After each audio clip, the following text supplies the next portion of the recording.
水旅程起步冲到外太空，在天空中，在海洋中，起步的卡水旅程起得生机耶，起步的卡水旅程。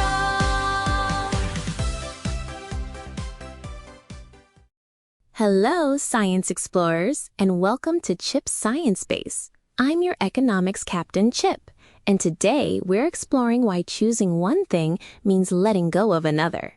Okay, so last time I was standing right next to my rocket, remember?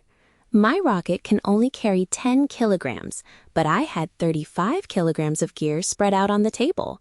So I started loading things onto the scale, one by one. The number kept climbing, and then, right when I was holding my telescope, the number on the scale was already full. I put the telescope on, the warning light blinked. I took it off, grabbed my flashlight instead, put that on, then thought about the telescope again, and swapped it back. I went back and forth 3 times, but guess what? The number on the scale never changed. It stayed exactly the same the whole time, and that's when it hit me. To put one thing on, I always had to take another thing off first. Now, remember the question you left me last time? We noticed that time, seats, and even space on a rocket are never quite enough. So how do we decide what to take? Well, I'm not going to answer that just yet. First, I want us to look super closely at something else. The moment you make a choice, what actually happens? Let's think about it with some everyday moments. Say it's bedtime and you've got 30 minutes left. You could read a story, or you could play a game. You choose to read. Let's figure it out together. If you spend that 30 minutes reading, what happens to something else? Have a little think. 3, 2, 1. It's the 30 minutes of playing. It doesn't come back later tonight. It's just gone for today.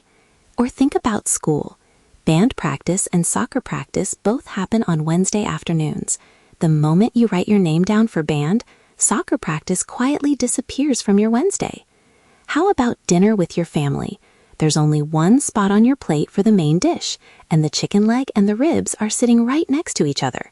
The second you pick up the chicken leg, there's no more room on your plate for the ribs. And here's the simplest one of all, a piece of paper. If you use the front side to draw a picture, you can't use that same side to write words. You can literally see it with your eyes. The paper is just one size. These 4 moments look really different, don't they? Bedtime, band practice, dinner, paper. But guess what? They all have the exact same shape. The moment you take one thing, another thing gets let go. 起步的卡水旅程起步冲到外太空，在天空中，在海洋中，起步的卡水旅程起得生机耶，起步的卡水旅程。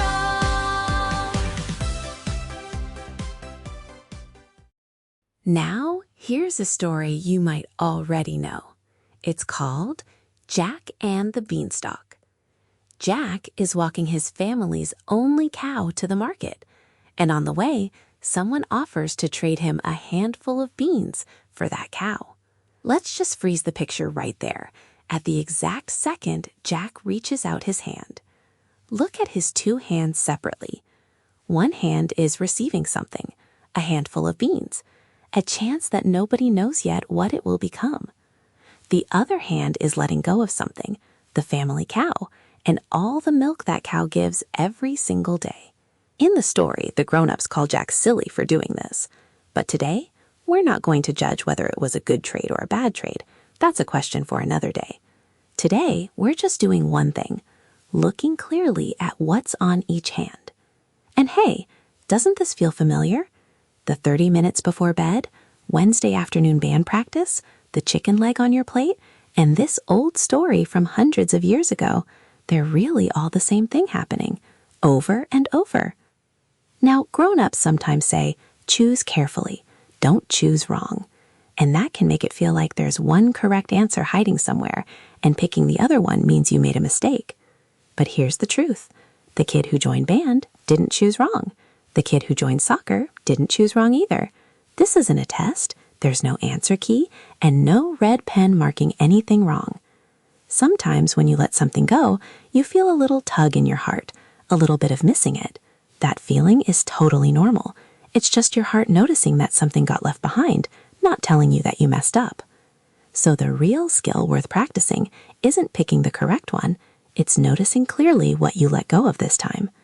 What happens to that thing afterward? We'll save that for later. 起伏的喀雪旅程，起伏冲到外太城，在天空中，在海洋中。起伏的喀雪旅程，起得生机耶！起伏的喀雪旅程。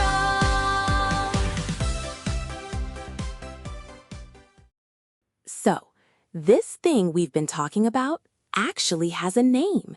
It's called a trade-off, taking one thing and letting another go at the very same moment. You might usually just say, I can only pick one. And that's true, but it only tells half the story. It only talks about the taking part. The word trade-off adds the other half, the letting go part. It reminds you that every single time you pick something up, something else gets set down. And that's the part you might not even notice at first. A good new word is worth learning exactly because it makes you see the half you usually miss. Let's try it out with a brand new example. Imagine you're at the library, and the rule is you can only borrow 2 books at a time. But you're standing at the counter holding 7 books. The moment you put the 3rd book back on the shelf, that's a trade-off.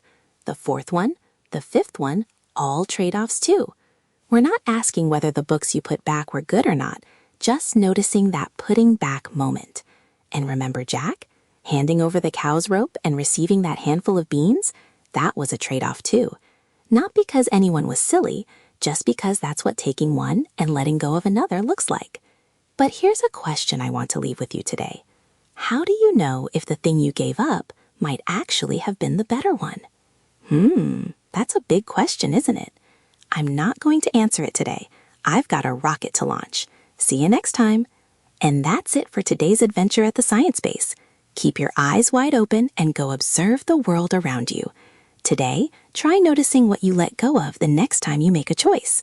I'm Chip. See you next time at the Science Base. Bye-bye. 起伏的喀雪旅程，起伏冲到外太城，